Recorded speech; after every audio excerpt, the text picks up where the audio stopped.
This is Inspiring Minds, a podcast focused on thought-provoking conversations between BSB students and our world-class faculty. Hi all, welcome to Inspiring Minds. My name is Kyle Coleman and I am a sophomore finance and analytics major here at VSB. Today we have Dr. Meg, who is an associate professor in finance, who's going to be talking about her research. Thank you for your time today, Dr. Meg. It's good to be here, Kyle. What sparked your interest in your research? I know you're doing some research with working capital efficiency and leveraged buyouts. What sparked your interest? So first of all, research interest-wise, I'm a corporate finance person. So corporate finance is my field. And in particular, I like to do anything related to corporate liquidity, working capital, cash holdings. That's what I'm interested in. So working capital around leveraged buyout falls right into that lab. And second of all is because I have been teaching this corporate structuring class for a while. And for one of our class projects, I asked our students to form groups to look at a particular merger acquisition case and review the performance around the acquisition. And one of our teams picked the case of Warren Buffett and 3G Capital's acquisition of Heinz in 2013. And they reported that the working capital performance of Heinz has significantly improved just during the 2 years of time following the acquisition. So I wonder, would that result be generalizable in a bigger sample? Because this is exactly I have been teaching my students. Working capital optimization creates shareholder value. So if we can prove that using a big enough data set, that would be meaningful. So getting back to this specific research, do you want to give a little bit of introduction to what it was before we dive a little deeper? Sure. We look at a bunch of LBO events from 1990 to 2015. Those cases are all publicly traded firms being taken private by the private equity firms.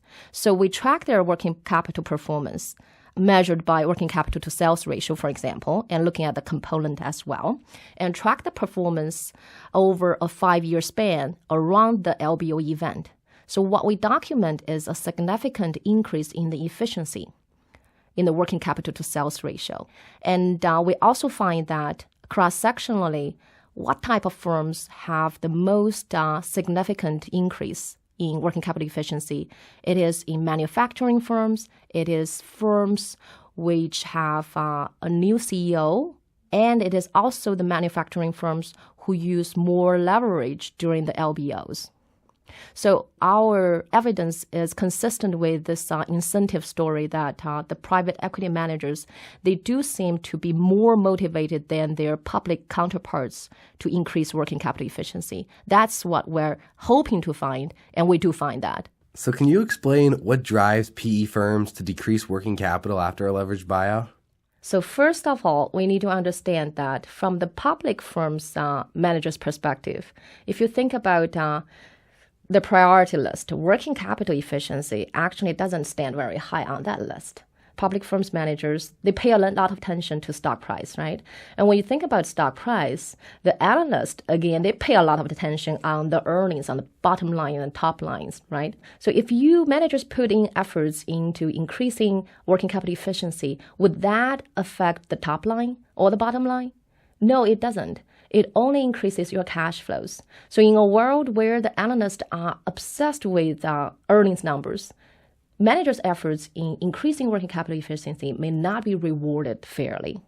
On the other hand, if we switch our attention to the private equity managers, they do have strong incentives to increase working capital efficiency. And this is because we know that private equity firms, they typically have a shorter time horizon, right? They are going to exit their portfolio firms in 4 years or 6 years down the road. And they know that if they can reduce the cash requirement into the company, they can increase the IRR at the exit. So they have the incentives to reduce the cash tied up in the working capital process. So with this disconnect with public companies rewarding earnings and creating growth, whereas private equity firms are having incentives for strong working capital, do you see public companies tying in executive pay and managers' pay into working capital efficiency going forward at all? Oh, very good question. I probably would say no. The reason is because when we design our compensation, strategy or what is the optimal incentive strategy, we got to be very careful, right? If we give them just incentives to tie their pay to working capital, what they're going to do? They're going to do everything they can to increase or to reduce the working capital, right? To increase the efficiency. But is that necessarily a good thing? Only for firms with extra cash tied up in the working capital process, managers should do something about it. And also because managers, they have only 24 hours a day, right? And they have so many aspects of operations they need to take care of. So they need to prioritize. I'm not saying that prioritize is necessarily a bad thing, right?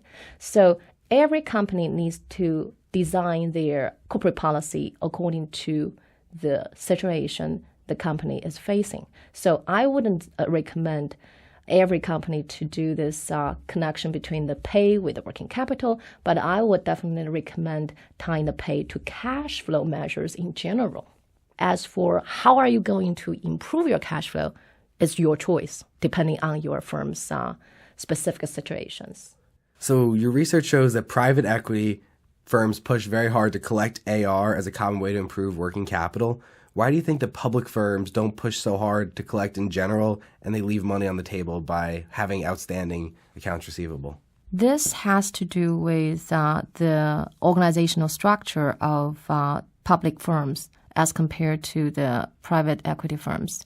So for public firms, if we think about how to implement a strategy to optimize working capital, really you don't have a department or division who's in charge of this role, because working capital optimization, it really requires a cooperation from across multiple departments. But in the regular operations, like day-by-day operations, the public companies, they don't have such a thing. And when you look at the private equity company, their board has a far stronger monitoring power as compared to the public firm's board. So the managers there, they are under far stronger scrutiny. So the level of scrutiny is much, much stronger on the private equity firm side. At the board meetings, they ask anything. So any kind of questions could prop up, including working capital. And also because the PE managers, they typically have higher managerial ownership in their portfolio firms as compared to public firms. If you look at public firms, usually the managers or the directors, they only have like an average of 1.5% of the whole company. Whereas the private equity, their portfolio companies, if you look at the board of directors and the managers, their ownership is much higher. So their incentive is a lot stronger, and the monitoring they receive from the board is much stronger. So it's understandable why they have that much desire to squeeze excessive cash out of working capital, whereas their public counterpart is not as motivated. Do you think public firms will be able to have more coordination within departments and maybe not get to the point where private equity firms are, but get a little bit closer in collecting that AR? Theoretically, we would love them to do so, right? But everything has to happen for a reason, because this ties back to incentive. If we don't change the incentive, they will not change the behavior. Because if you look at public firms, there are a group that cares a lot about working capital. They are financially constrained. They are in distress. They need cash. They have a cash flow problem. And those firms would have very, very strong incentives to squeeze cash. So incentive has to be there, has to exist for them to change the behavior. So did you see on the other side, on the flip side, there were any firms that maybe were very lean in their working capital and having a leveraged buyout didn't really affect it? Oh, good question. We split our sample into firms with excessive working capital prior to the LBL versus firms do not. So there is firms with excessive investment in working capital, and there are firms who already have a lean investment. And we only find efficiency improvement in this group with wasteful cash tied up in the working capital process. For those guys who are already lean, there's nothing. How do you use your research in the classroom to help improve your students' learning of the material covering in class? Oh, I love talking about my own research in the classroom because I want to impart to the students the idea that I'm not just a teaching robot. I have a life of research outside the classroom. And my students, they really enjoy listening to my sharing with them what I have been doing and what I found. And since the corporate structuring class is all about how firms create value by imposing significant changes to different aspects of the corporation, we spend a lot of time talking about the value drivers, like the channels through which managers can increase the shareholder value. So that is closely tied to what I do outside the classroom. So whenever I have a chance, I will talk about how a piece of my evidence found in my research is related to the topics we are discussing right now in the classroom. Well, thank you very much for listening. Again, this was an Inspiring Minds podcast from VSB. My name is Kyle Coleman, and this is Dr. Meg Luo, who's a professor in the finance department. Thank you, again. Kyle. Thank you for listening to Inspiring Minds. Stay tuned for our next installment featuring more VSB students discussing research topics with our world-class faculty.